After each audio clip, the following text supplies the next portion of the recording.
le colocamos este título que me llamó la atención leyendo un libro de un teólogo no adventista.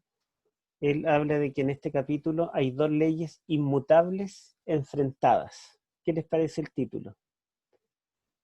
Y justamente hay dos leyes inmutables enfrentadas. La historia que se nos relata en el capítulo 6 es la historia de una historia bien particular, porque ocurre en la única de las 6 historias que no ocurre en el reino de Babilonia. ¿Se han dado cuenta?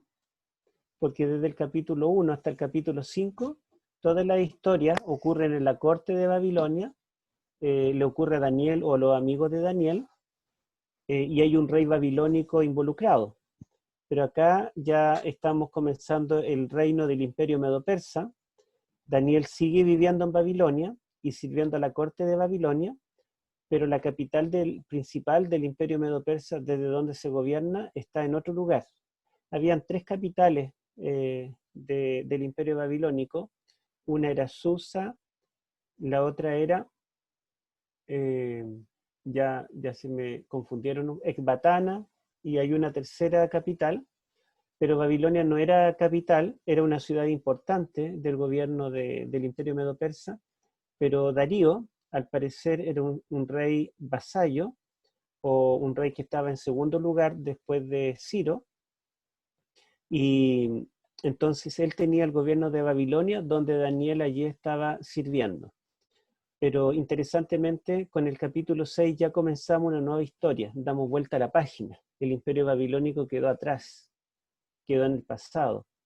Y este capítulo 6 depende del capítulo 5, porque en el capítulo 5 se nos contó que después del sueño, perdón, después de la escritura en la pared, esa misma noche muere Belsasar y Darío de Media toma el reino a los 62 años.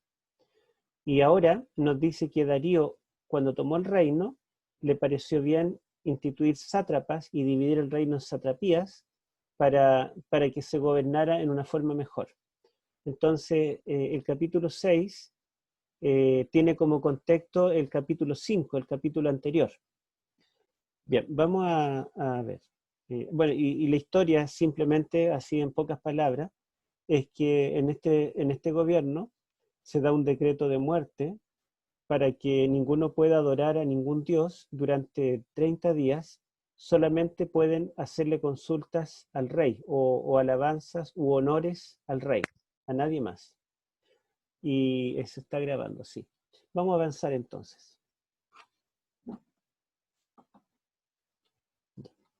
Bueno, una propuesta de estructura literaria, tomé la de Dorsey. La verdad es que no he trabajado personalmente en el texto original en este capítulo para ver si esta propuesta es la mejor o no, pero no la veo mal, por lo menos. Le hice un análisis breve hoy a la propuesta de Dorsey y es lo que compartimos acá. De veras que yo puedo reducir el tamaño de esto y ahí me queda más fácil.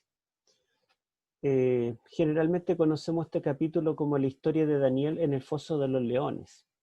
Hay una introducción, que son los primeros 3 versículos, donde dice que el rey, al dividir el reino en 120 satrapías, puso 120 sátrapas, que son los gobernadores de cada una de estas satrapías, que sería como una región, una provincia, y sobre todos ellos puso a 3 gobernadores, también llamados sátrapas, pero él se dio cuenta que Daniel era muy superior incluso a esos 3, dentro de los 3.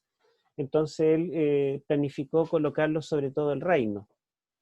Y así comienza, con esta exaltación a Daniel. Termina finalmente la conclusión cuando Daniel, después que es liberado del foso de los leones, el rey también exalta a Daniel y exalta al Dios de Daniel. Después tenemos la letra B, que los enemigos de Daniel, que son los otros sátrapas y los gobernadores en general, planean la muerte de Gabriel, de Daniel. Y en la letra B', el versículo 24, vemos que son los enemigos de Daniel los que planificaron su muerte, los que finalmente son sentenciados a muerte en lugar de Daniel. Los leones no se comieron a Daniel, se los comieron a ellos. La letra C nos cuenta cuando Daniel es lanzado al foso de los leones por su fe y el rey queda triste, ¿verdad? La letra C', el 23, nos dice que Daniel es sacado del foso de los leones por su fe y el rey está alegre.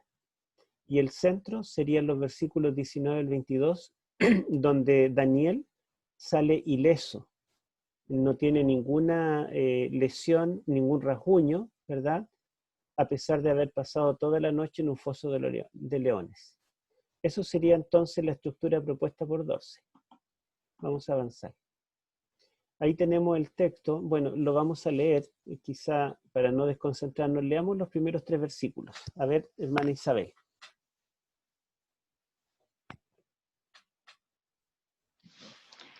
Para el control eficaz de su reino, Darío consideró prudente nombrar a 120 sátrapas y 3 administradores, uno de los cuales era Daniel. Estos sátrapas eran responsables ante los administradores a fin de que los intereses del rey no se vieran afectados.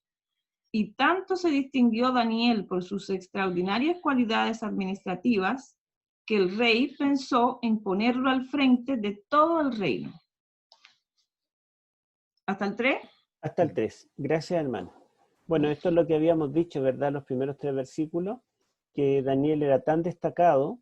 Recordemos también que Daniel a esta altura tendría, no sé, más de 85 años aproximadamente, porque estamos en el año 538 a.C., y él llegó a Babilonia el año 605, casi 70 años antes, y él llegó siendo un muchacho, tendría 15, 16 años, así que ya Daniel tiene unos 85 años, además de que desde el principio se destacó por la sabiduría y su dependencia de Dios, ahora tiene mucha más experiencia y más sabiduría que antes.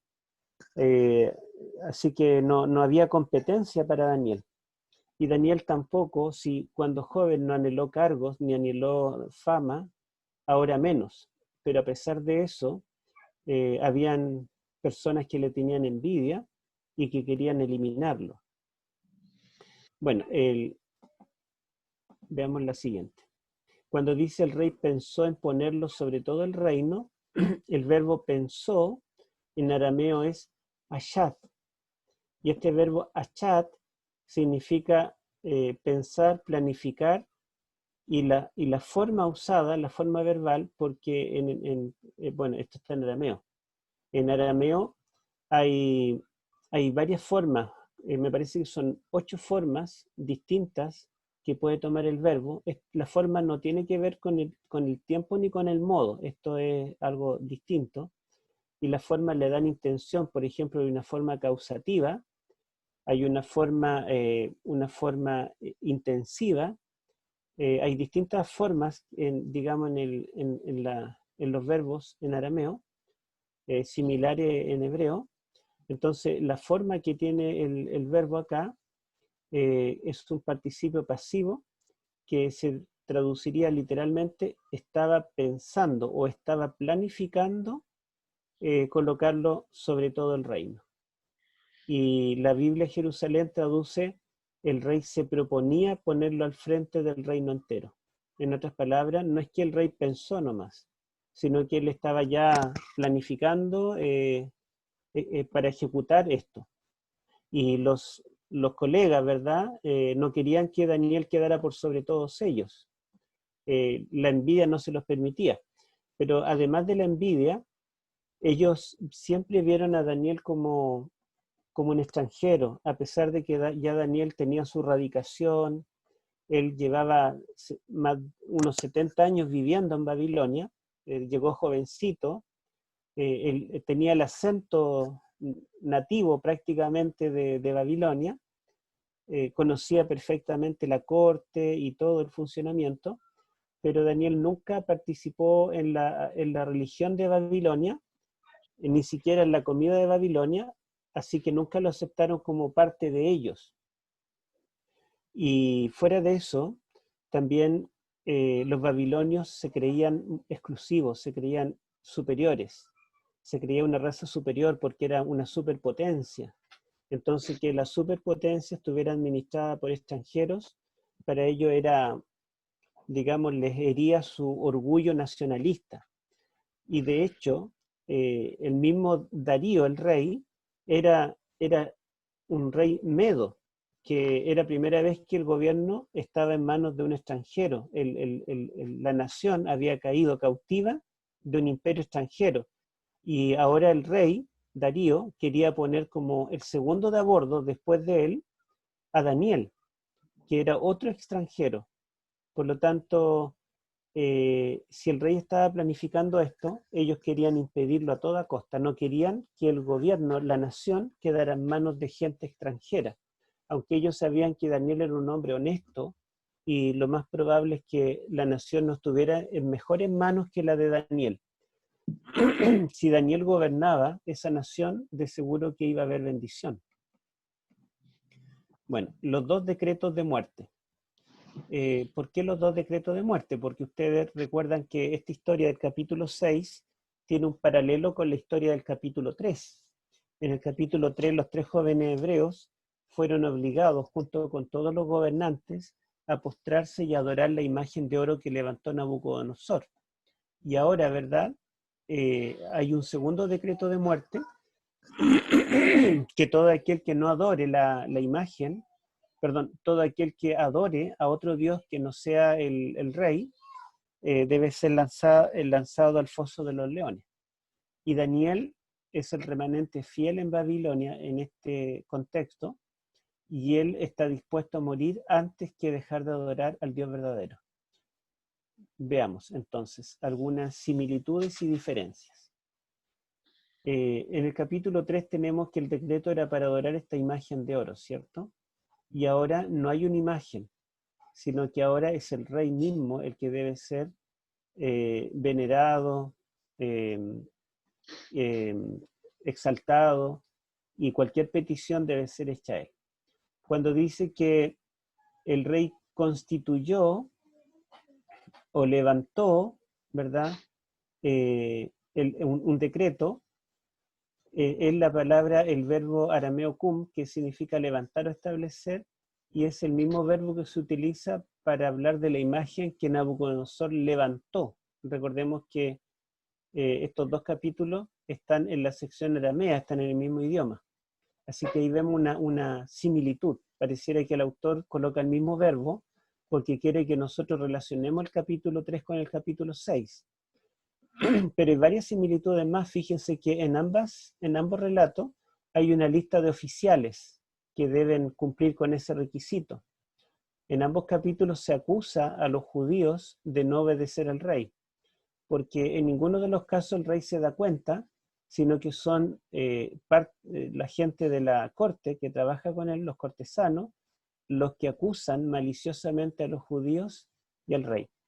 Y cuando dice acusaron, o habían acusado, como dice acá, en el idioma original en arameo, dice literalmente, habían comido en pedazos, se los habían comido en pedazos.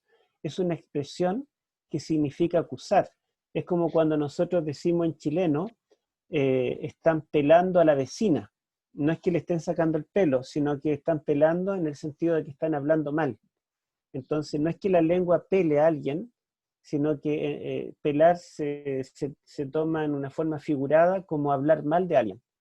En otros países no nos entienden cuando decimos estas cosas, pero son modismos, ¿verdad?, de cada país, y en arameo,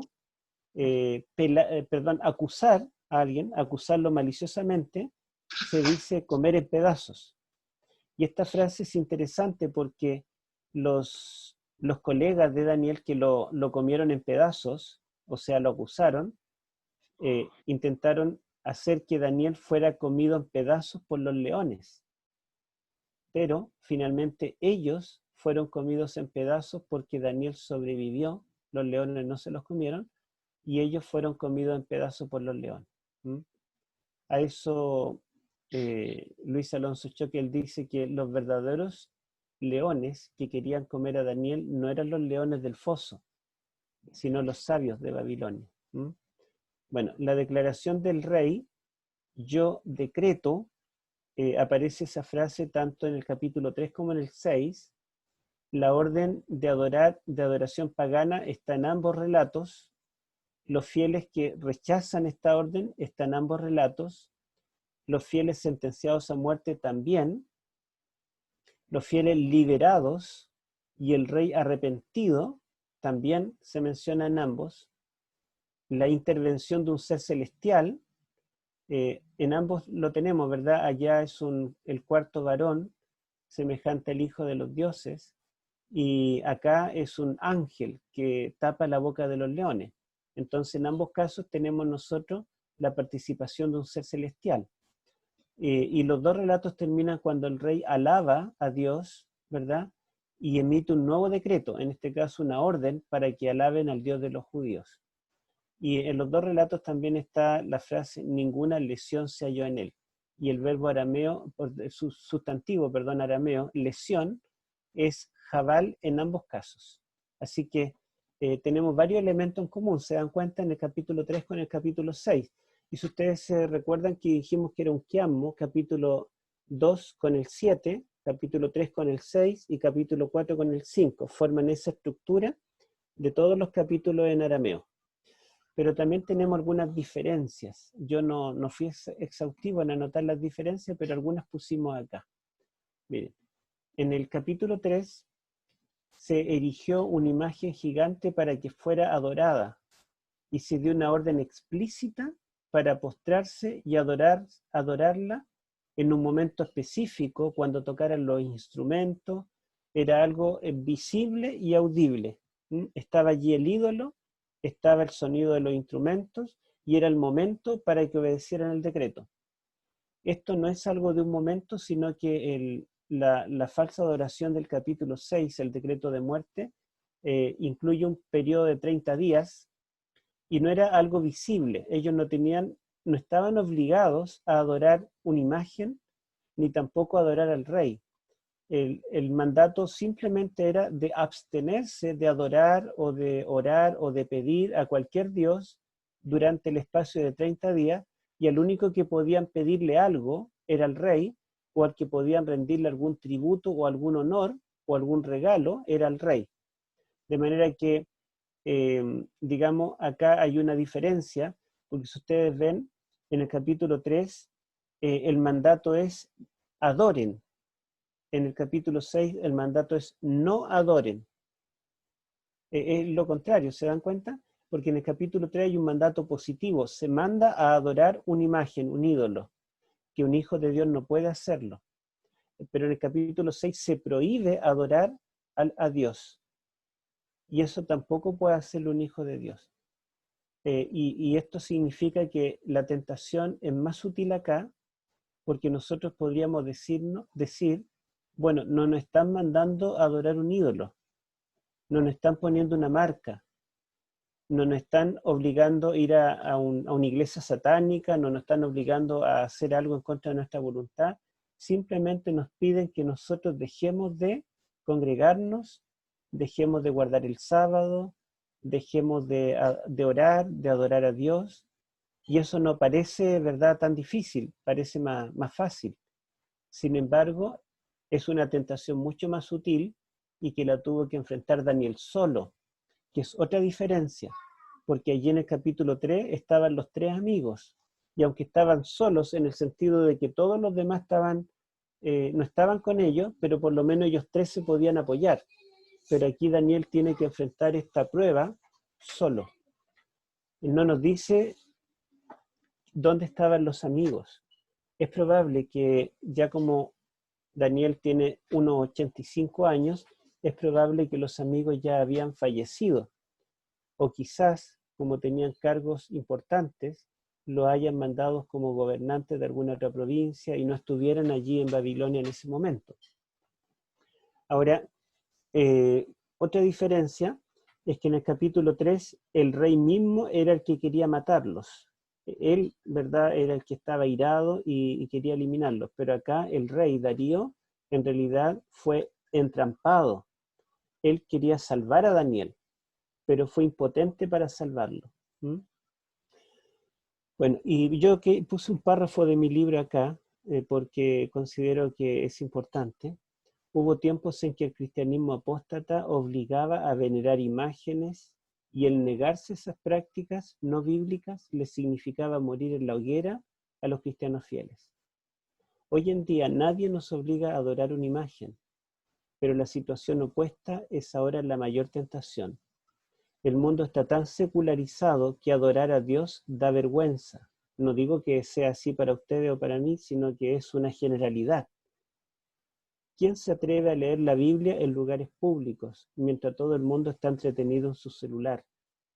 ¿Quién se atreve a defender la virginidad antes del matrimonio? Por mencionar solamente algunas situaciones. Pareciera que la religión se ha tornado una práctica privada e individual. Ya no es una práctica de testimonio público. En el presente se ha eliminado la creación del currículum educativo en todo nivel. Hay países donde se ha prohibido orar en las escuelas, otros en los cuales no se puede hablar de Dios en público, ni siquiera entregar un volante. Me decían unos hermanos de España que en España está prohibido entregar un volante en la calle porque los pueden llevar presos. Así que fíjense ustedes, en vez de la situación de los 3 jóvenes de Daniel 3, donde se nos obliga a adorar un ídolo, estamos viviendo la situación de Daniel 6, donde se nos prohíbe adorar en la forma correcta.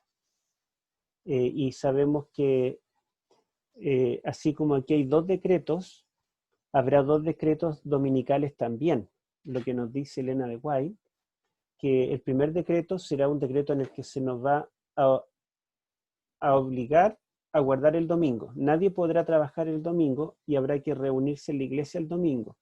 Y Elena de White dice que en ese decreto nosotros podemos reunirnos el domingo como lo hacemos también en muchas iglesias, sin dejar de guardar el sábado, que es el día de adoración. El domingo nos podremos reunir, podremos tener un culto, pero es el sábado el que vamos a guardar a Dios como el día de reposo. Y en esa forma dice que podremos sobrevivir en las ciudades pequeñas sin mayor problema. Pero después ella menciona que habrá un segundo decreto en el cual se va a prohibir guardar el sábado. O sea, el primer decreto va a ser adorar en un día errado. Ella le llama el ídolo del domingo. Así como en el capítulo 3 se obligó a adorar un ídolo, se obligará en el primer decreto a adorar en domingo. Pero el segundo decreto ya no va a ser un decreto que se obligue a adorar en domingo solamente, sino que se prohibirá adorar en sábado, se prohibirá la verdadera adoración. Y ese es un decreto equivalente al del capítulo 6, donde no es que se imponga una adoración necesariamente, sino que se obliga o se prohíbe adorar en la forma correcta. Mira, antes de ver esto, yo voy a decirles por qué este decreto. Ustedes saben que en realidad no fue el rey al que se le ocurrió. Miren, leamos lo que dice allí. Leamos el versículo 4. Vamos a leer hasta el 5 y después continuaremos leyendo. Leamos mejor del 4 al 7. A ver, hermana. Entonces, los administradores y los sátrapas empezaron a buscar algún motivo para acusar a Daniel de malos manejos en los negocios del reino. Sin embargo, no encontraron de qué acusarlo, porque lejos de ser corrupto o negligente, Daniel era un hombre digno de confianza. Por eso concluyeron: nunca encontraremos nada de qué acusar a Daniel, a no ser algo relacionado con la ley de su Dios. Formaron entonces los administradores y los sátrapas una comisión para ir a hablar con el rey, y estando en su presencia le dijeron: que viva para siempre su majestad el rey Darío. Nosotros, los administradores reales, junto con los prefectos, sátrapas, consejeros y gobernadores, convenimos en que su majestad debiera emitir y confirmar un decreto que exija que durante los próximos 30 días sea arrojado al foso de los leones todo el que adore a cualquier dios u hombre que no sea su majestad. Ya. Fíjense ustedes que esto se hizo con la única intención de entrampar a Daniel. O sea, no había otro propósito. Ellos primero buscaron alguna falla en Daniel, algo oculto, algo que sacarle en cara, ¿verdad? Que lo volviera impopular o que lo hiciera digno de muerte. Daniel era un político, un líder político en ese gobierno, y ustedes saben que si un político quieren investigarlo y encontrarle algo corrupto, algún mal manejo de dinero, quizá en el momento o tal vez en el pasado, en el comienzo de su carrera política, o bien algo que está haciendo en el presente, le hacen una auditoría, alguna cosa, es fácil encontrarle algo. Pero ellos buscaron minuciosamente en Daniel y en Daniel no había nada reprochable. ¿Mm? Entonces ellos no quieren eliminarlo porque Daniel sea alguien que está haciendo mal su trabajo, porque sea un político corrupto al que quieran eliminar, sino que simplemente lo quieren eliminar porque él es judío y porque no adora a los dioses de Babilonia. Y cuando ellos se dan cuenta de que no hay ninguna forma de encontrar algún error en Daniel, ellos se dan cuenta que la única manera de condenar a Daniel es en relación a la ley de su Dios.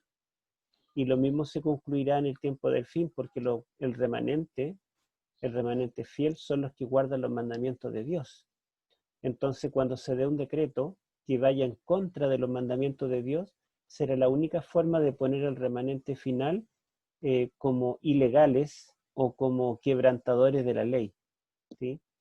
Y la única forma de transformar al fiel Daniel, al honesto Daniel, en un antisocial, era en relación a la ley de su Dios.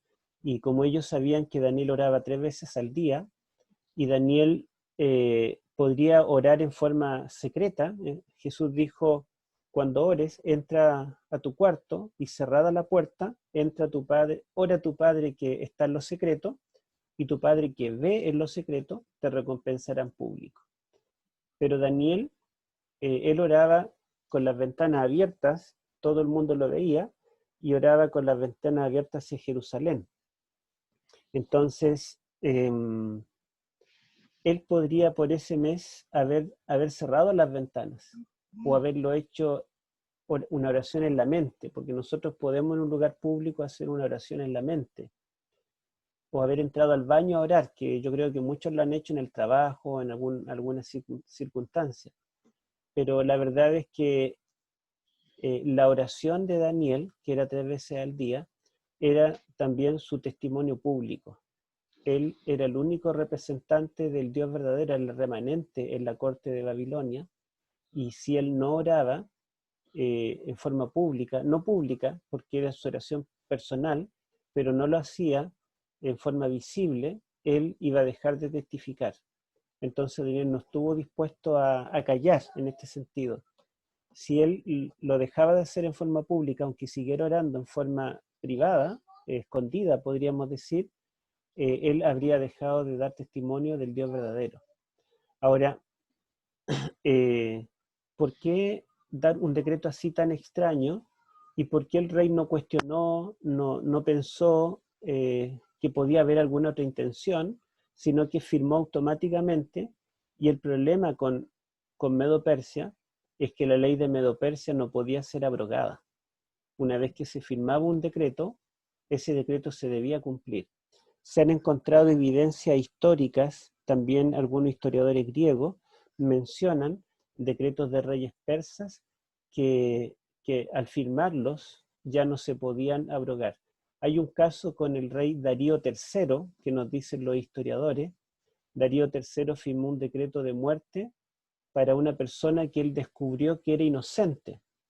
Y esa persona era uno de sus mejores amigos. Le habían dicho que lo había traicionado. Él firmó un decreto de muerte y después que se dio cuenta que se había equivocado, intentó por todos los medios salvarle la vida, pero no pudo hacer nada y tuvo que ejecutar a ese amigo fiel, porque la ley de Medo-Persia no se puede abrogar. Algo similar le pasó, ¿verdad?, aquí a a Darío. Ahora, ¿por qué Darío firmó y por qué no tuvo mayor objeción y por qué dar este decreto?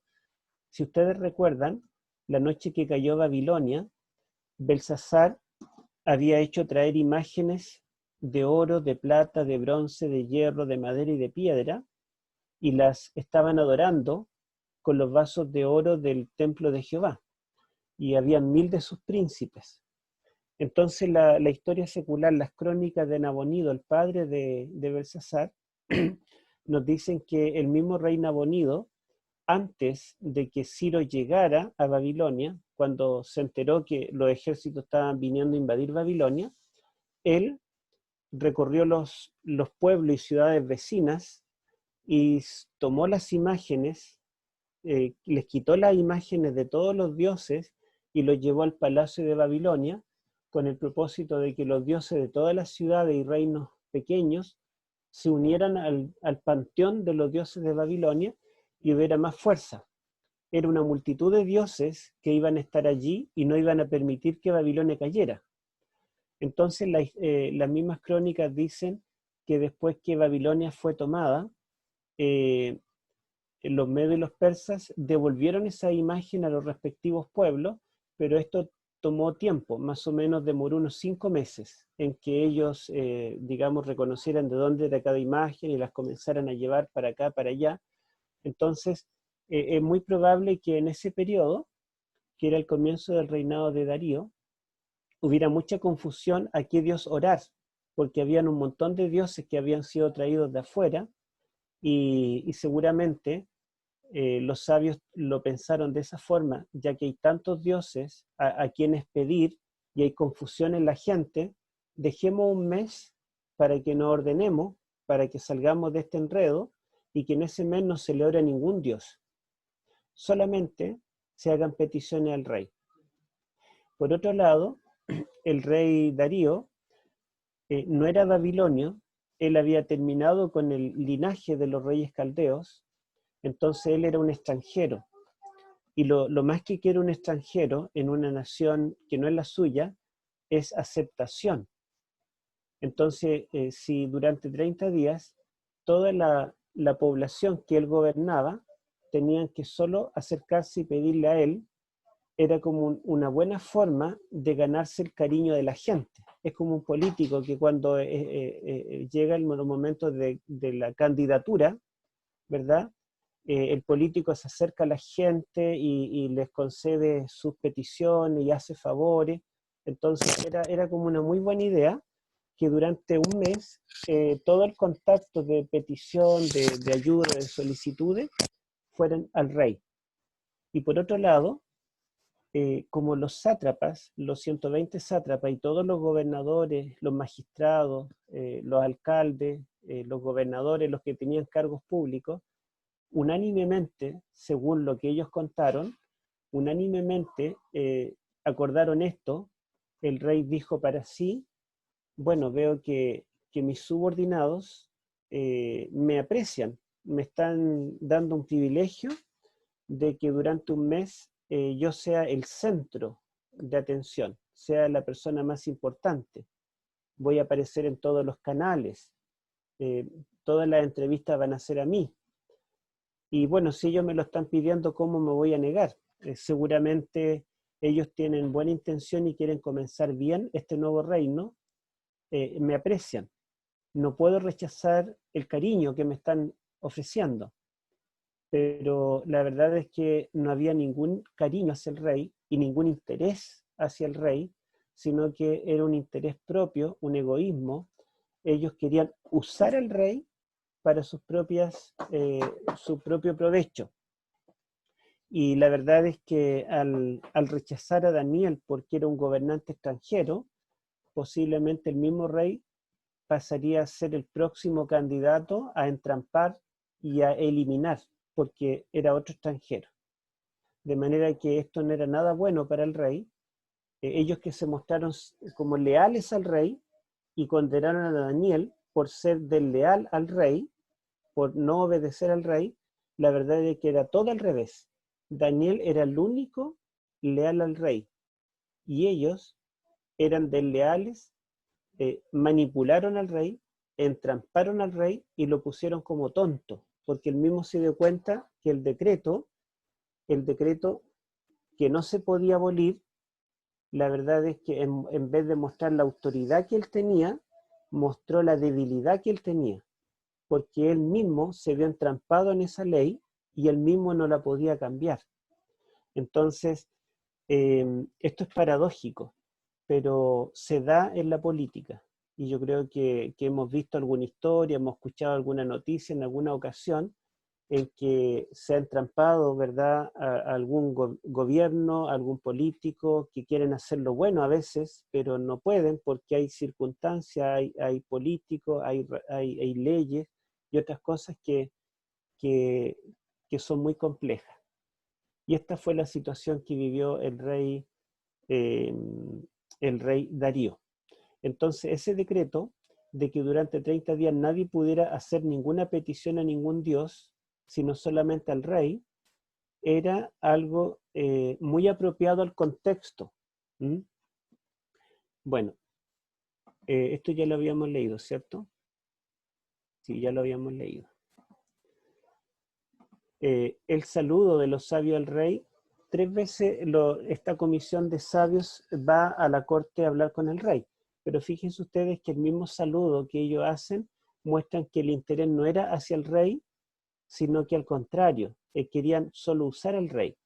La primera vez que ellos se acercan con el interés de que el rey les preste atención y que firme el decreto, yo creo que estaban cruzando los dedos por detrás mientras hablaban con el rey, en la forma más salamera posible, que el rey no se diera cuenta que ellos tenían otra intención. Ellos saludan de esta forma: Rey Darío, para siempre vive. Que esta era la forma habitual de respeto para dirigirse a un rey. Entonces, comenzaron bien, pero la segunda ocasión que ellos fueron ante el rey, ya cuando ellos llevan a Daniel y le dicen, mire, tenemos una foto en el celular, un video grabado que pillamos a Daniel orando. Entonces ellos van con la intención de que ahora el rey condena a Daniel y el saludo es el siguiente. Le hablaron del edicto real. No es confirmado un edicto en el cual dice que ningún hombre puede. No hay saludo. Ellos llegan a la presencia del rey y no lo saludan cortésmente como en la primera ocasión, sino que directamente van al tema. Le hablaron del edicto real y le dijeron, oh rey, ¿no has confirmado un edicto que dice tal cosa? Pero la tercera vez, porque el rey pidió plazo para ver si había alguna cosa legal que él pudiera hacer para salvar a Daniel, seguramente llamó a los abogados, llamó al juez de la Corte Suprema, y una vez que ya se ponía el sol y el día se acababa, entonces ellos ahora entran nuevamente al rey, y fíjense en la forma irreverente como lo enfrentan. Dice, rodearon al rey y le dijeron, sabes, oh rey, que es ley de Media Persia, que no puede ser abolida. Entonces ahora no hay saludo, no le hablan, sino que ahora lo rodean y lo presionan y le dicen que esa ley no puede ser abolida, o sea, estás obligado. El rey que tenía autoridad sobre ellos ahora está bajo los planes de ellos. Ellos han logrado dominar la situación y dominar al rey, lo maniataron. Y el rey se da cuenta que fue un tonto. El rey se da cuenta que lo usaron. Y lamentablemente no puede hacer nada más. Y comparados con los acusadores del capítulo 3, que solo reportaron a los varones judíos, aunque lo hicieron maliciosamente, estos en cambio están presionando al rey para que lo ejecute. El decreto en sí, veamos. Bueno, yo ya había dicho algo de esto, ¿verdad? Las circunstancias, por qué se da un decreto, y el decreto no era en el fondo transformar a Darío en un dios, no es que le dijeron una imagen, como Nabucodonosor se hizo levantar una imagen, sino que él se transformaba en el único mediador entre tantos dioses que habían y entre tantos orantes porque, como digo, había toda esta confusión de qué parte era este Dios, era Dios patrono de acá o de allá. Entonces, durante ese periodo, ¿verdad? En el fondo Darío iba a ser un sumo pontífice, iba a ser como el puente, el vicarius Dei, el representante de la divinidad acá en la tierra, ¿verdad? El representante visible ante tantos dioses que andaban, ¿verdad? En Babilonia en ese momento. El que al rey se le atribuyera autoridad política y religiosa en el capítulo final de las historias, en el capítulo 6, nos introduce también a las visiones que vienen. Recuerden ustedes que en el capítulo 7 y capítulo 8, el cuerno pequeño tiene autoridad política y religiosa. Y también emite decretos de muerte, persigue a los santos y los mata. En el capítulo 11:36 dice que el rey del norte se exalta por sobre todo Dios, y también persigue a los santos. En otras palabras, el capítulo 6 nos ayuda a entender esta sección nueva, la que va a comenzar, los capítulos 7 al 12, que son las visiones propias de Daniel, y que ya no son del tiempo ni de las circunstancias que él vivió, sino que apuntan a profecías que son del futuro. Pero este capítulo nos ayuda a entender también este conflicto entre la verdadera y la falsa adoración que viene a continuación. La sentencia de muerte para Daniel también nos prepara para el relato del martirio de los santos del Altísimo durante los tiempo, medio tiempo, y durante el tiempo del fin, ¿sí? Que están en estos capítulos que vienen. Las dos ventanas. Bueno, acá puse las dos ventanas. Una vez conversando con un hermano, que a lo mejor está presente, conversamos que Daniel y David son como dos opuestos, porque los dos en el, digamos, ¿cómo se llama? El terrado de su casa en el segundo piso, ellos podían mirar por la ventana, pero es muy diferente, ¿verdad? Daniel miraba por su ventana hacia Jerusalén, donde estaban las ruinas del templo, y David, en cambio, él miraba por su ventana a su vecina. ¿Lo recuerdan? La historia. Entonces, los dos eran del pueblo de Dios, eran líderes, y justamente Daniel miraba hacia Jerusalén, donde había sido construido el templo, y la idea de construir ese templo fue justamente de David, y su hijo Salomón lo construyó.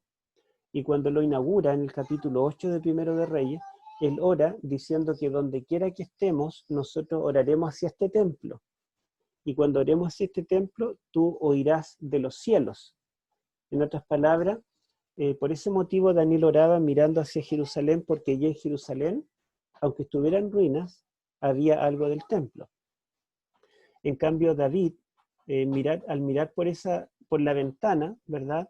Viviendo en Jerusalén, cerca del templo, o del tabernáculo en ese momento todavía, él miró a su vecina. Entonces, hoy en día todos tenemos una ventana. Esto, el computador, el celular en el cual estamos, en el Zoom, es una ventana virtual, ¿verdad? Una ventana que puede estar iluminada todo el tiempo, una ventana que no nos permite mirar unos pocos metros, sino que nos permite mirar en forma ilimitada, una ventana que tampoco tiene limitación en el espacio ni en el tiempo, y esta ventana, ¿verdad?, permite que miremos a la vecina o que miremos el templo de Dios. Esta ventana es de doble filo, podríamos decir. Y bueno, ¿qué miramos por esta ventana? Miramos a la vecina, miramos la moda, un vicio, juegos. ¿Para qué usamos la ventana? Y una ventana, no solamente una ventana, yo tengo aquí una ventana, me permite mirar hacia afuera, sino que cada vez que abro la ventana, permite que otros me vean hacia adentro. Entonces, Daniel, por estar con la ventana abierta, no solo podía mirar hacia afuera, sino que los acusadores de él pudieron mirarlo y acusarlo de que él estaba orando a Dios. Y así también nosotros, cada vez que tenemos una ventana, al mismo tiempo permitimos que otros nos vean. Y la pregunta es, ¿qué ven los otros a través de mi ventana? ¿Qué pueden ver en mí? Y esto es, digamos, una reflexión que podemos hacer en la experiencia de Daniel y en la experiencia de David. Bueno, el verbo que se traduce aquí, orar, en el idioma arameo es be'a, que aparece en el capítulo 6, versículo 11. Y este verbo orar literalmente significa buscar, ¿sí? Ahora el verbo hallar es shekaj. Entonces fíjense que el texto dice, y hallaron shekaj a Daniel orando, be'a, que literalmente se podría traducir, y lo hallaron buscando. Hallaron a Daniel buscando, orando. Y estos verbos se repiten en el versículo 4, donde dice que los hombres buscaron, be'a, ocasión para acusar a Daniel, pero no podían hallar, shekaj, motivo alguno o falta. Y mientras ellos buscaban falta en Daniel, Daniel buscaba a Dios en oración. El capítulo 6 y 11, y fíjense que todos estos versículos hacen juego con estas dos palabras, buscar y hallar. Continúa diciendo, hallaron a Daniel buscando y haciendo petición delante de su Dios, que en arameo suena muy parecido al verso que dice, el verso siguiente en el 12, los sabios se acercaron y hablaron delante del rey. Daniel buscaba y pedía delante de Dios, y ellos buscaron y hablaron delante del rey. Delante de Dios es Kodam Elahé, y delante del rey es Kodam Malká. Así que hay cierta similitud. Y cada uno se presentaba ante una autoridad que podía dar un mandato inmutable para conseguir sus propósitos. Los sabios delante del rey y Daniel delante de su Dios. Es interesante, ¿verdad?, que ambos están buscando, pero los sabios están buscando la presencia del rey, que puede dar un decreto inmutable, una ley que no se puede cambiar, que va a ayudar a cumplir sus propósitos. Pero Daniel, al orar delante de Dios, él está buscando también en oración que Dios le conceda su propósito, su petición. Pero en este caso, y también la ley de Dios, o la palabra de Dios, también es inmutable, como la ley de Medo-Persia. Y ellos cuando tenemos dos leyes inmutables. Aquí yo puse el continuo, que es una palabra clave en los capítulos 8 al 12. De capítulo 8, 11 y 12 aparece esta palabra en hebreo, que es tamid, pero aquí aparece por primera vez la palabra tamid, que en el idioma arameo es tedij. Tedij es la palabra aramea que en hebreo es tamid. Y la voy a mostrar acá. En el versículo 16, cuando el rey Darío le habla a Daniel, después de que Daniel ya está sentenciado a muerte, le dice, el Dios tuyo, a quien tú continuamente sirves, entonces, ahí está Tedij, él te libre. Y es interesante, bueno, aquí aparece continuamente como un adverbio, pero en el idioma arameo es un sustantivo y está con artículo. Literalmente, a quien tú de él continuo sirves. Y bueno, para una mejor traducción en castellano lo colocan como un adverbio, continuamente. Y vamos a conectar esto. Y esto es interesante porque la palabra continuo en hebreo, que sería la palabra tamid,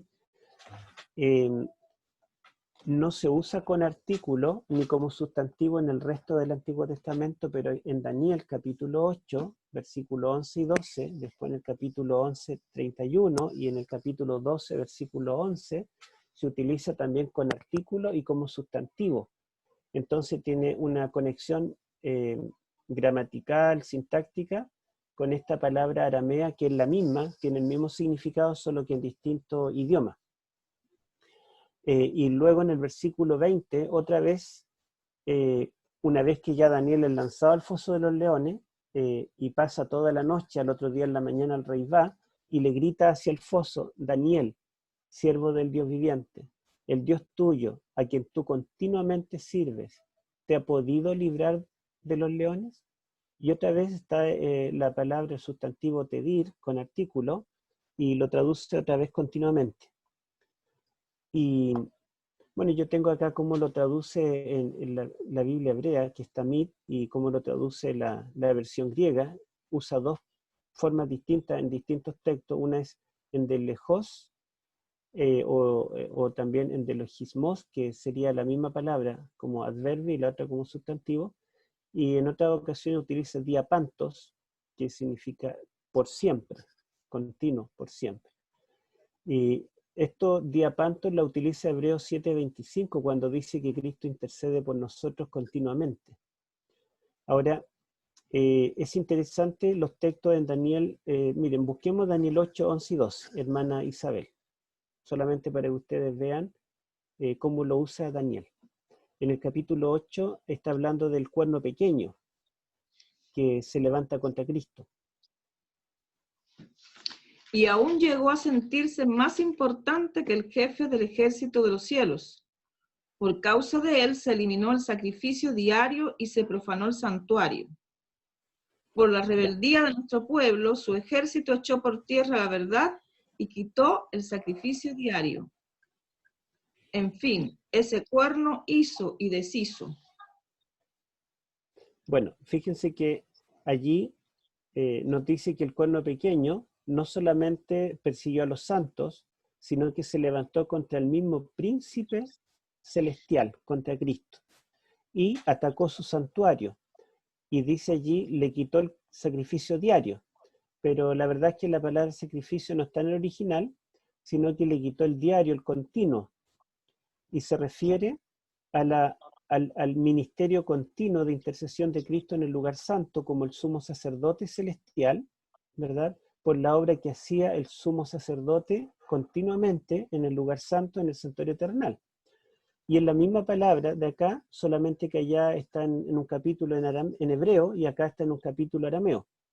Pero hay algunos hermanos adventistas que dicen que aquí la palabra continuo es algo pagano, pero en cambio Daniel no está hablando del continuo como algo pagano, sino como el culto verdadero, la verdadera adoración, en contraste a la falsa adoración. Así como estos sabios astutos, a través del decreto, intentaron quitar el continuo o la continua adoración de Daniel, la adoración verdadera. Así el cuerno pequeño querrá quitar la verdadera adoración basada en el papel intercesor continuo de Cristo en el santuario celestial para reemplazarlo por una falsa adoración. Así que esta historia nos ayuda a entender esta parte profética de Daniel. Ahora, fíjense que Daniel ora continuamente y ora mirando hacia las ruinas del templo de Jerusalén. ¿Y por qué? ¿Qué pasaba? ¿Cómo se obtenía una respuesta a una oración en el culto judío, en el templo? ¿Qué había que hacer? Había que llevar un sacrificio, ¿verdad? Pero resulta que si cada persona hacía una petición o pedía perdón, imagínense 2 millones de personas, pero había solo un altar del sacrificio y solamente unos pocos sacerdotes. ¿Era posible que cada persona, cada vez que pecara, llevara un sacrificio al santuario? Era imposible. Entonces, por ese motivo, Dios instituyó el sacrificio diario. Pero el sacrificio diario tenía dos partes. Una parte que se hacía en el atrio, la hacían los sacerdotes, que ellos mataban un corderito en la mañana, otro en la tarde, en forma continua, porque lo quemaban, el humo quedaba subiendo en el altar del holocausto durante el día, y cuando ya se estaba apagando en la tarde, quemaban el otro que duraba toda la noche. Pero cuando los sacerdotes mataban el cordero y lo quemaban en el holocausto, en el altar del sacrificio, el sumo sacerdote estaba en el lugar santo, frente al otro altar, al altar del incienso. Él estaba quemando incienso que duraba todo el día, y en la tarde, cuando se estaba apagando y los sacerdotes mataban el segundo animal en el altar del sacrificio, el sumo sacerdote entraba al lugar santo para quemar incienso a esa misma hora. Entonces, continuamente había un sacrificio por el pecado y continuamente había un incienso que subía a la presencia de Dios, tanto el humo del holocausto como el humo del incienso. Por lo tanto, si yo era un israelita y vivía en cualquier región de Israel y en algún momento yo hacía una petición, me dirigía hacia el templo, mi mirada hacia el templo, y yo podía decir: Señor, yo no merezco tu perdón, yo merezco morir. Pero allí en el templo, en este momento, hay un sacrificio continuo y hay un incienso continuo, hay una intercesión continua en mi favor. Entonces, te pido que tú me perdones, no porque yo lo merezca, porque aunque merezca morir, ya hay un sacrificio en mi lugar. Esto significa que la oración solamente podía ser respondida por los méritos de otro que moría en mi lugar. Por eso es que Jesús dice que cada vez que oremos, debemos orar en su nombre. Todo lo que pedáis al Padre en mi nombre, lo dará. Porque Cristo es el que murió por nosotros. Él tomó nuestro lugar. Y fíjense ustedes lo que dice el Salmo 141, los versículos 1 y 2. Vamos a pedirle a nuestra hermana que lo lea. Salmo 141, 1 y 2.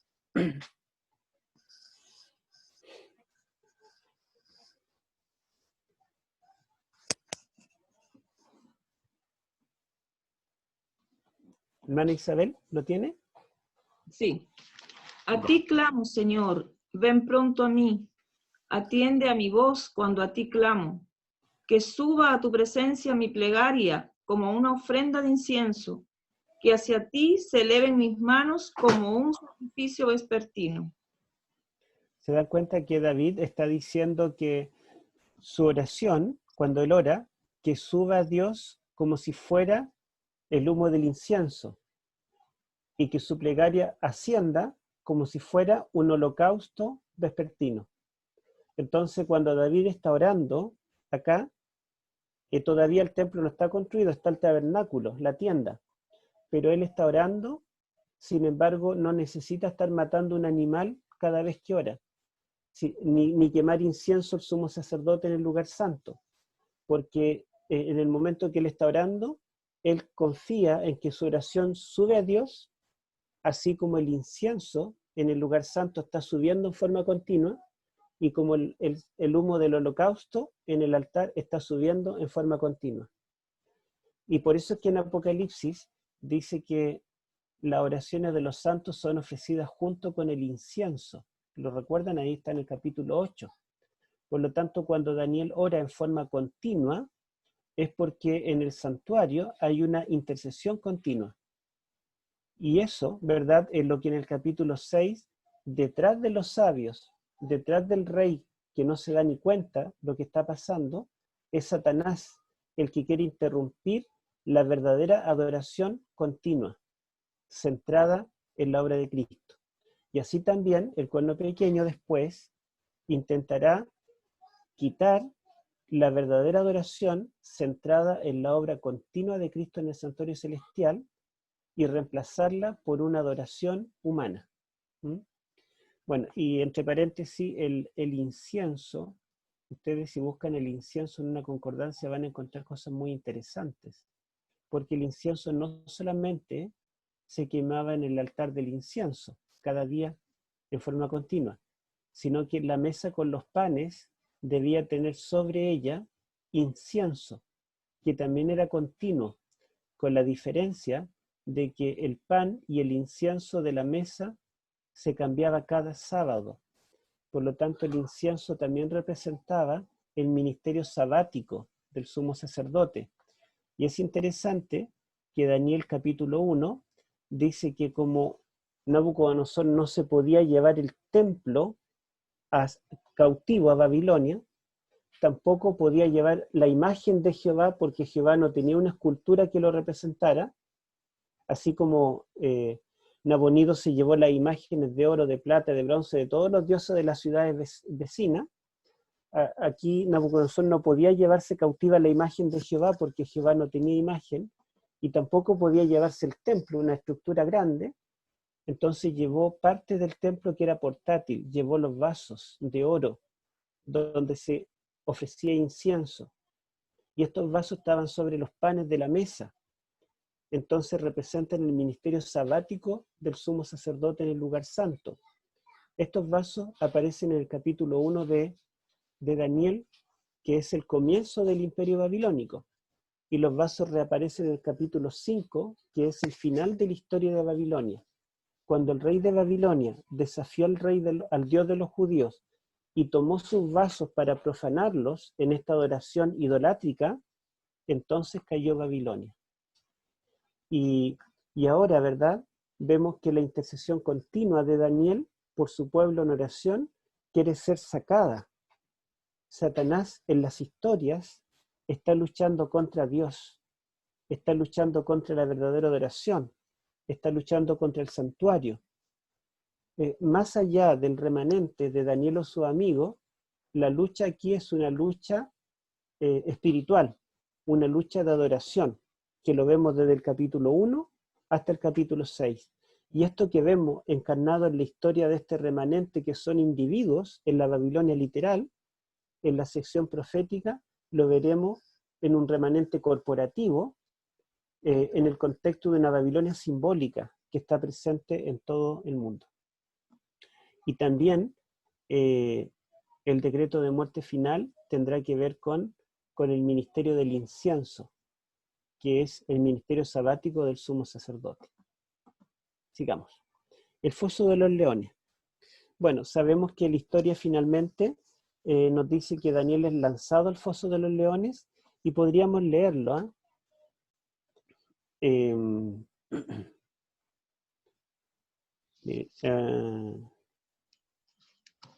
Leamos el versículo 16. Vamos a leer, 16 y 17. Solamente eso por ahora. La verdad es que ya se nos está acabando el tiempo. Leamos el 16 y el 17.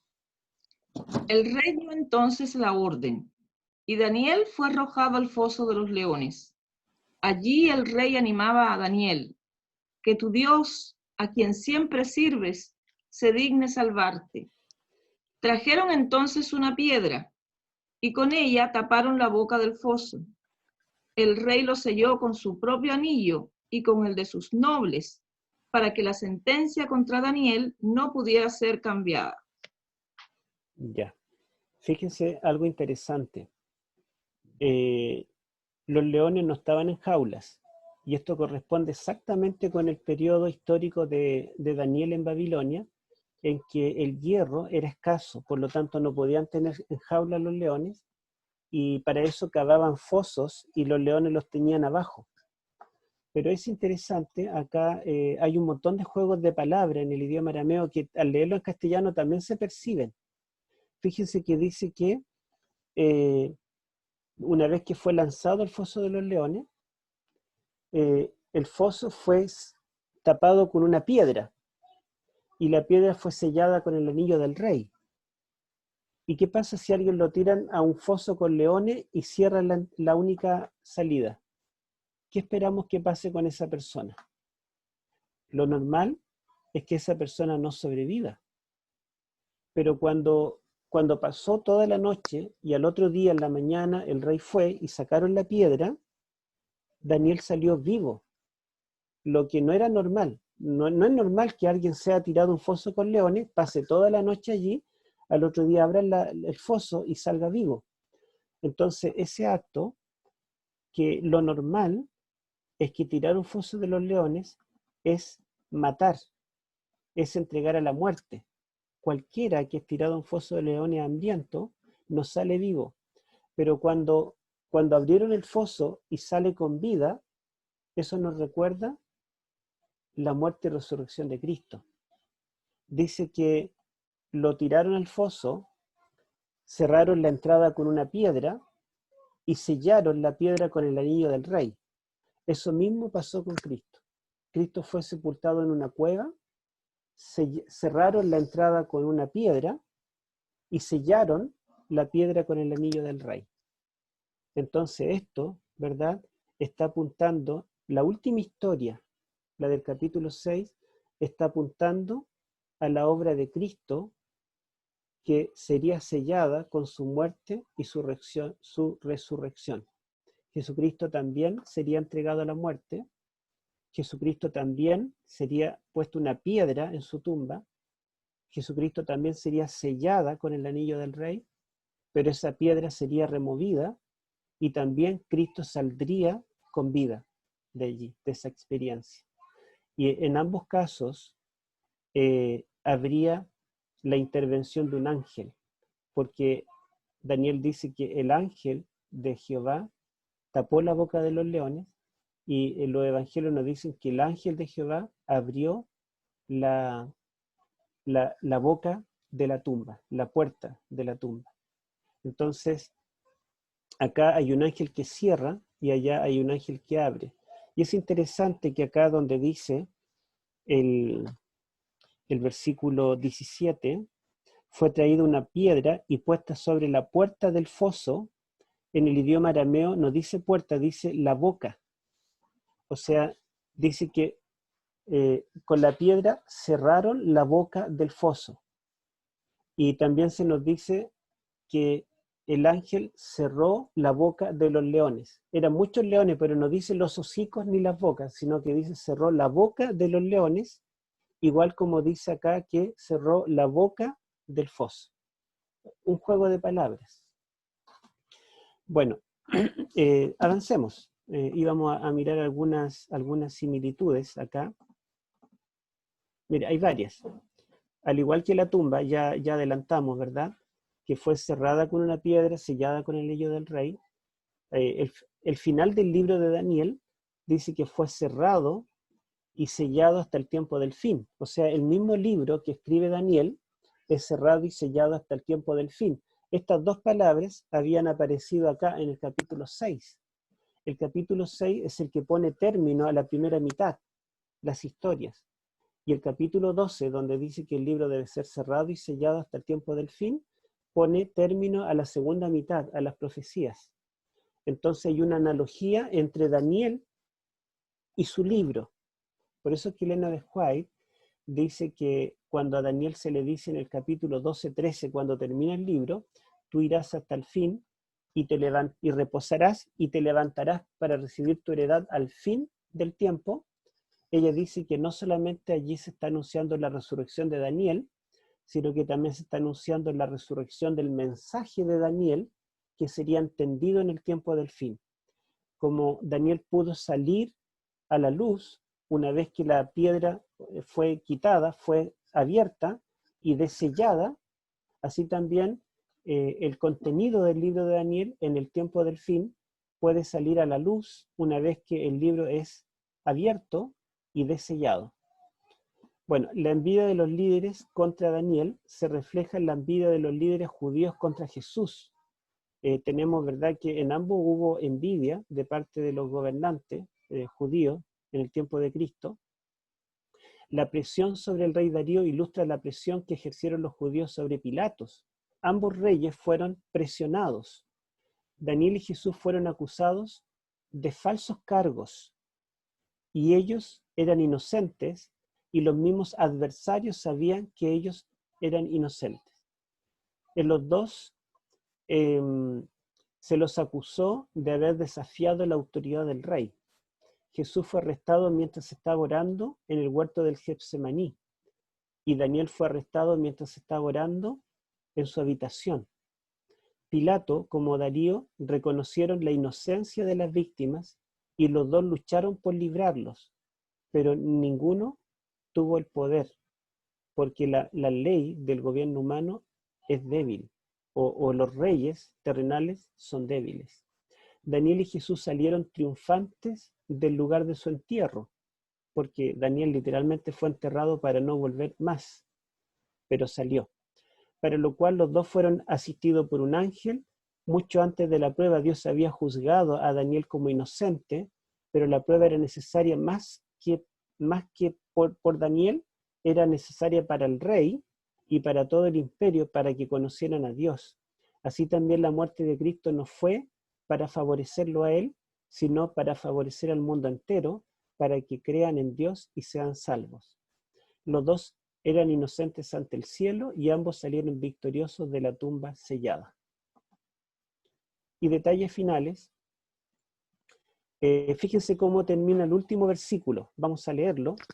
Al final, versículo 28. Hermana Isabel. Fue así como Daniel prosperó durante los reinados de Darío y de Ciro el persa. Ya, fíjense que aquí menciona a Ciro. Y Ciro solamente se había mencionado en el último versículo del capítulo 1. ¿Lo recuerdan?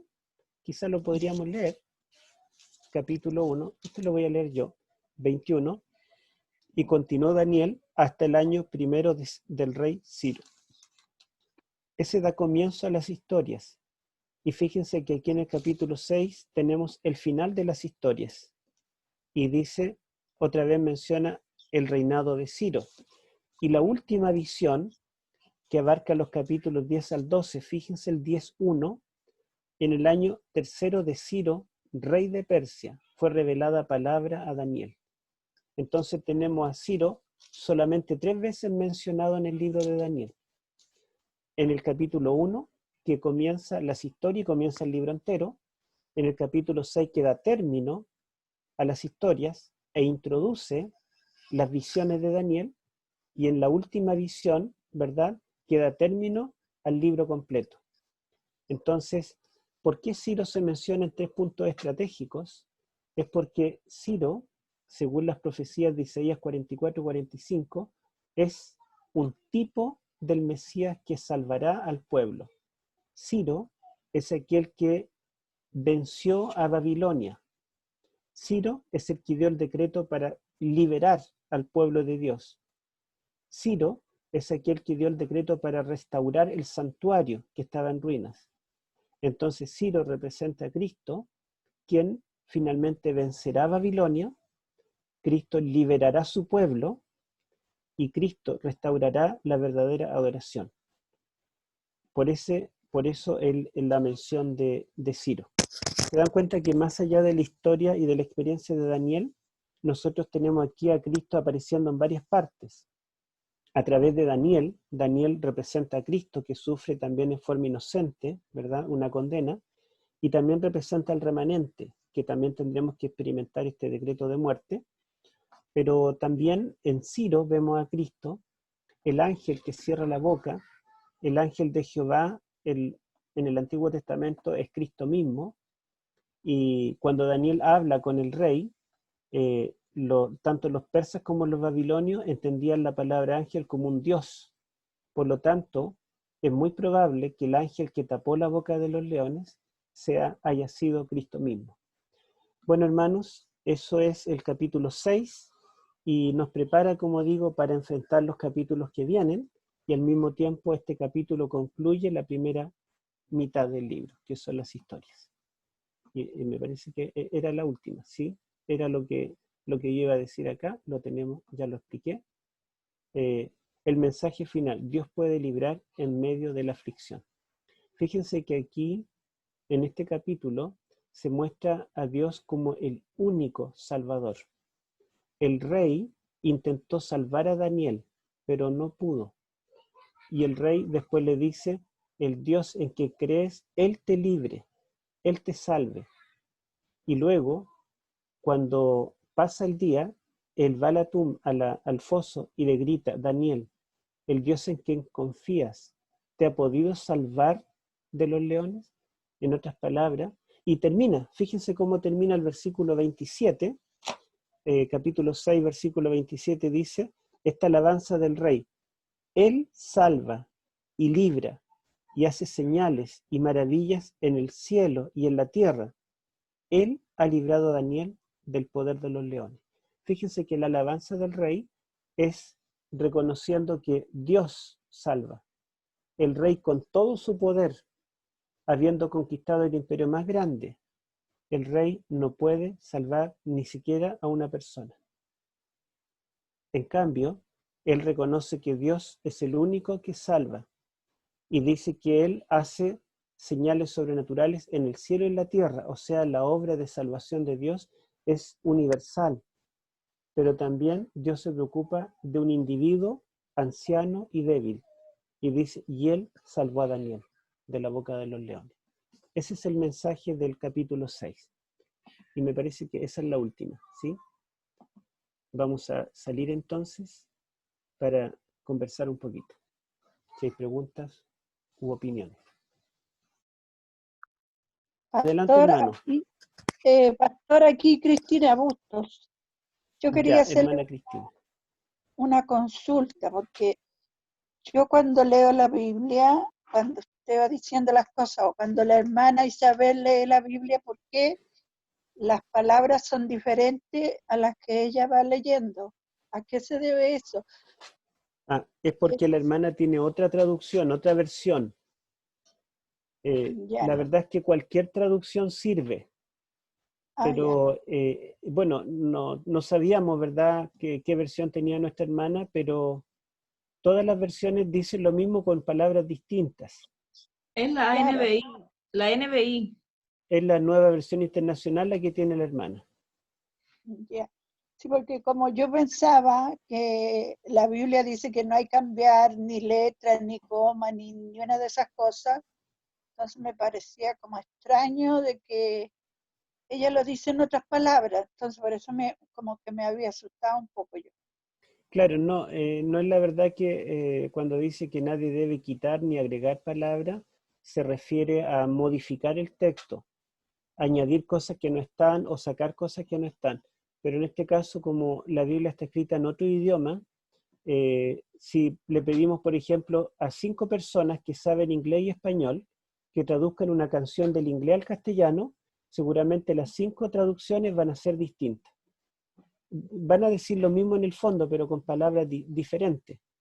Ese es el asunto, pero no es que haya una intención de modificar el texto.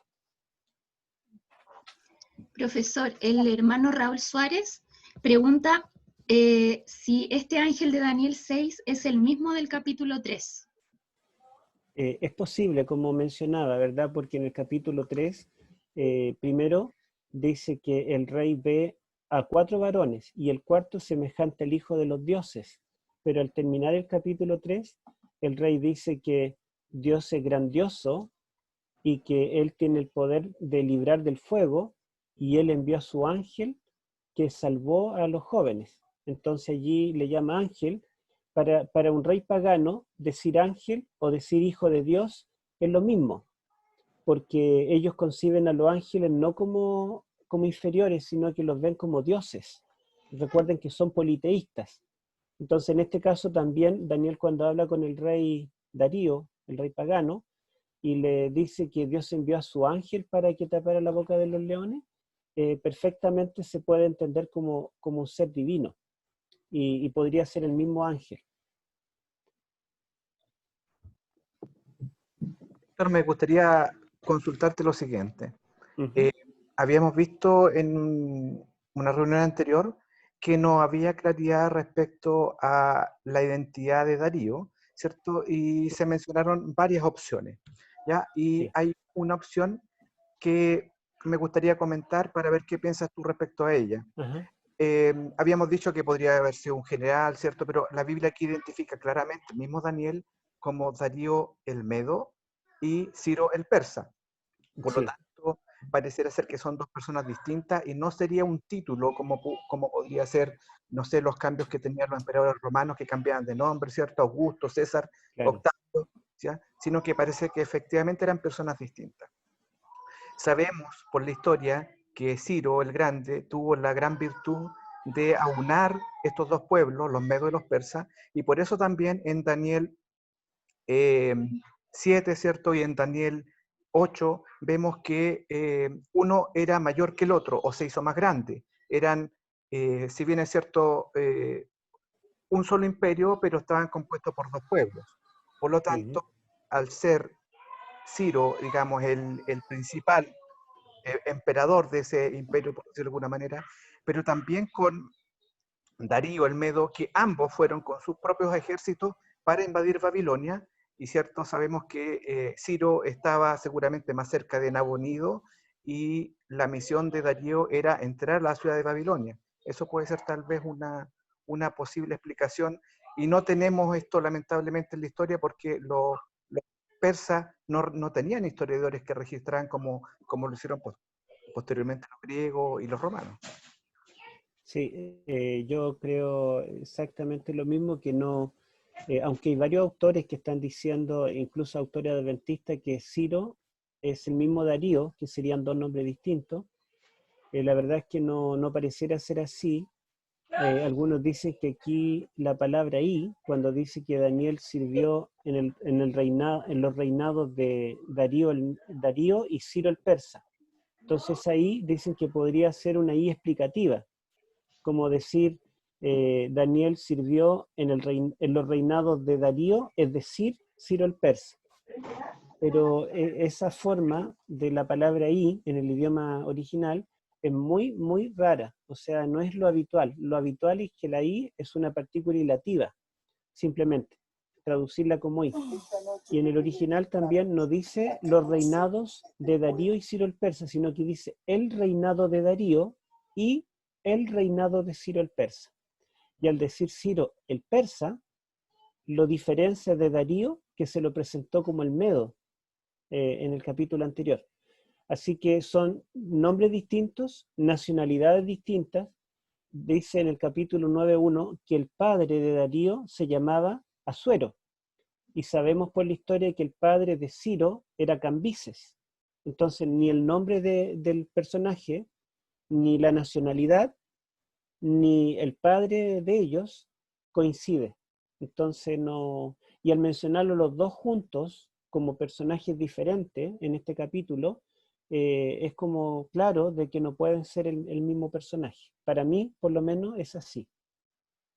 Y la otra consulta que tengo en realidad para tenerlo claro es que sabemos que el libro de Daniel está escrito en arameo y en griego, pero En no hay, hebreo. en hebreo, perdón, no, y 3 palabras griegas solamente. Pero no tenemos un libro antiguo, original, que digamos, este es el libro de Daniel, ¿cierto?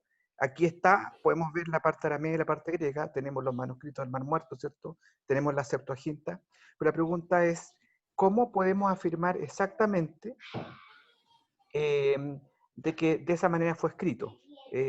Si es que lo único que tenemos son traducciones y no tenemos una tan antigua como habría sido el mismo original. Bueno, lo que tenemos de Daniel más antiguo es el texto masorético, que se llama, ¿verdad?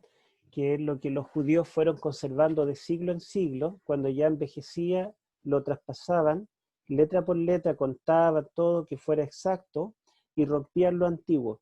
Pero el más antiguo conservado del siglo X, después de Cristo.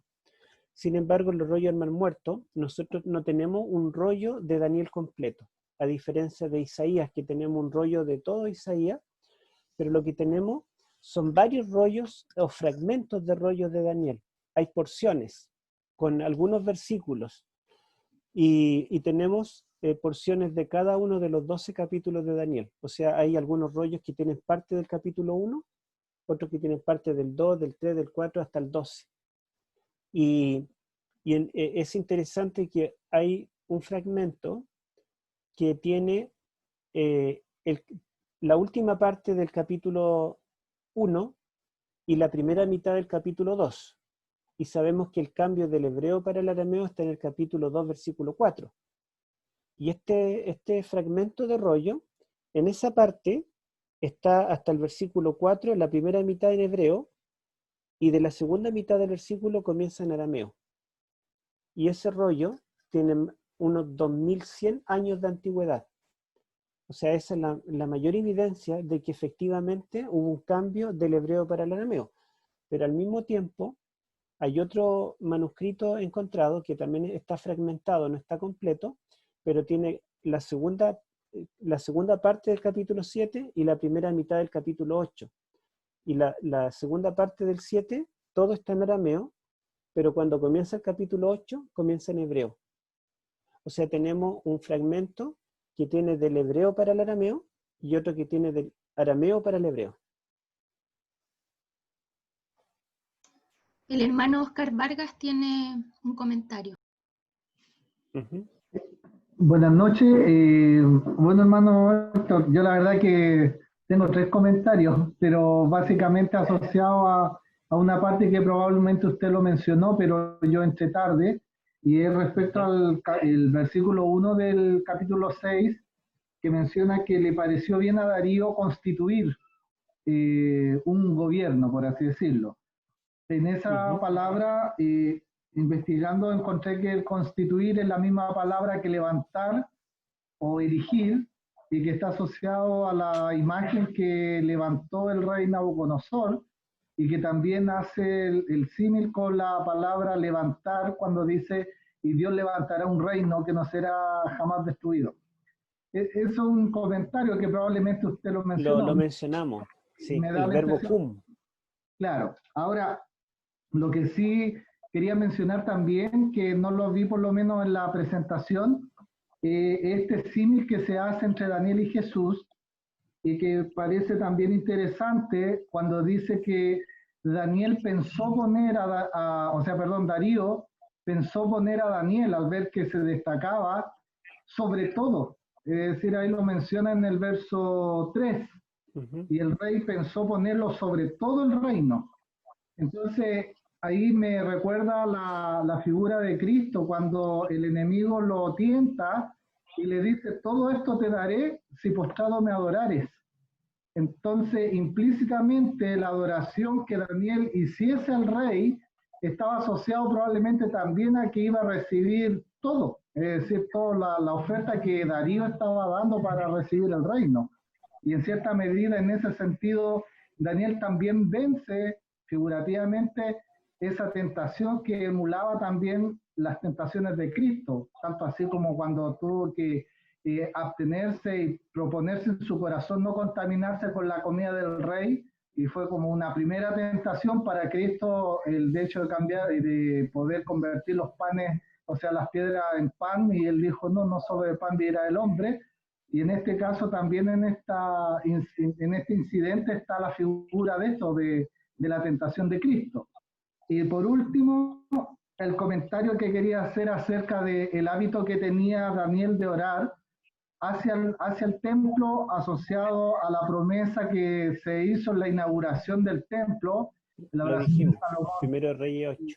Justamente creo que igual es hermosa esa actitud de Daniel, porque probablemente se hubiera excusado de la misma forma como Naamán le pidió a Eliseo que lo perdonase si en algún momento tuviera que inclinarse ante un dios pagano por culpa del rey, sirviendo al rey en Asiria, y él dice, en esto me perdone Jehová, que no es mi voluntad hacerlo. Pero Daniel asume el desafío mayor y él decide no hacerlo en ninguna forma. Eso quería comentar. Ya. Bueno, lo de relacionar, digamos, la experiencia de Daniel con la tentación de Cristo, la tercera tentación de Mateo, la segunda de Lucas, no lo había visto, es como para indagarlo un poquito, pero mientras usted hablaba, lo relacioné con lo que dice en la historia de la redención en el capítulo 1, que Dios pensó en declarar ante todos los ángeles que Jesús era igual a él, y que en ese momento se desató la mayor envidia de Satanás y buscó la forma de levantarse contra Cristo.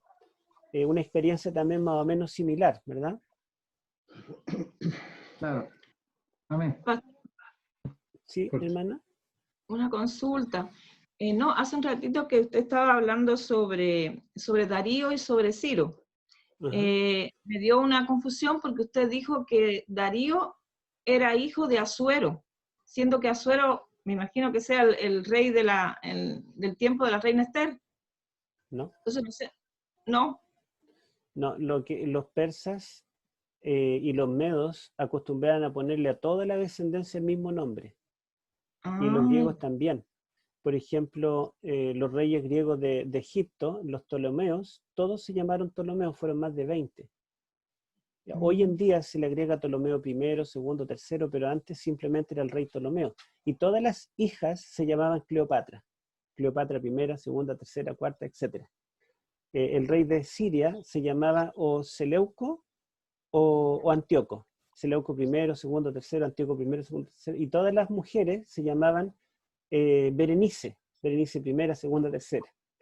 Y los reyes persas se llamaron todos Darío, Asuero o Jerjes. Entonces hubo un Asuero primero, Asuero segundo, Asuero tercero, Darío primero, segundo, tercero. Ellos acostumbraban a repetir el nombre. El mismo Ciro, el rey persa que dio comienzo al imperio, en realidad era Ciro II, porque el abuelo se llamaba Ciro también. Y su hijo Cambises fue Cambises II, porque el padre de Ciro se llamaba también Cambises. Entonces esto de repetir los nombres era común. Y en el caso del Asuero, esposo de Esther, él todavía no ha nacido, ¿verdad? Es futuro. Claro. Gracias, pastor. Uh-huh.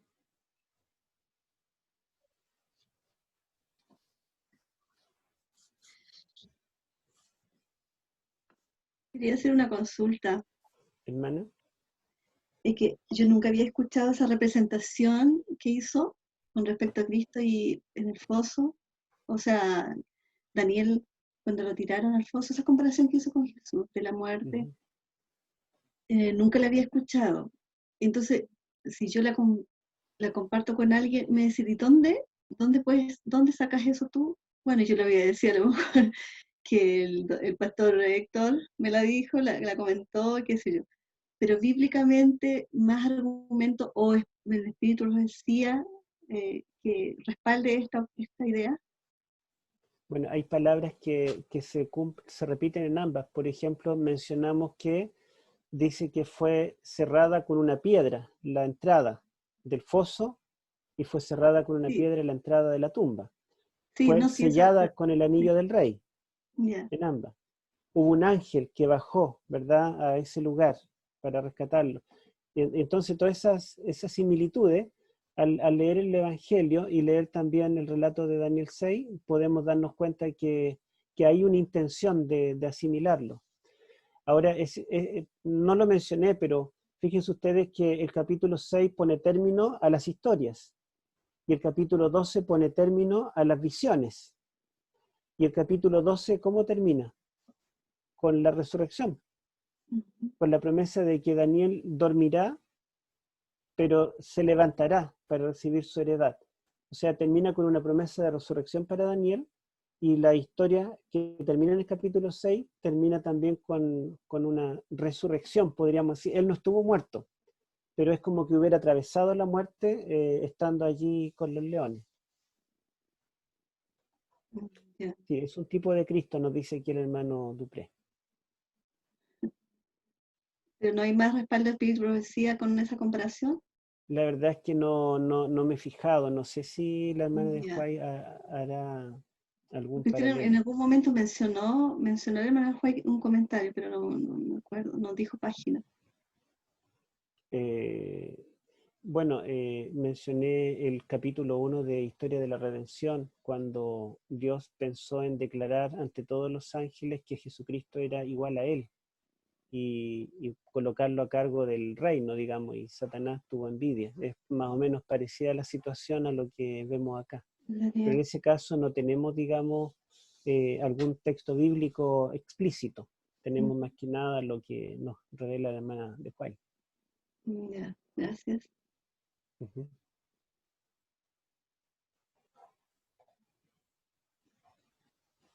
Bueno, yo creo que ya estamos en la hora y se hicieron las preguntas. Tampoco es complejo, ¿verdad? Gracias por la bendición de estar contigo todo este rato, Señor. Estar compartiendo tu palabra, escuchando tu voz. Amén. A través de Daniel. Gracias porque nos das más información para así nuestra fe poder fijarla a ti, Señor. Gracias por esta relación maravillosa de este libro. Bendícenos, acompáñanos.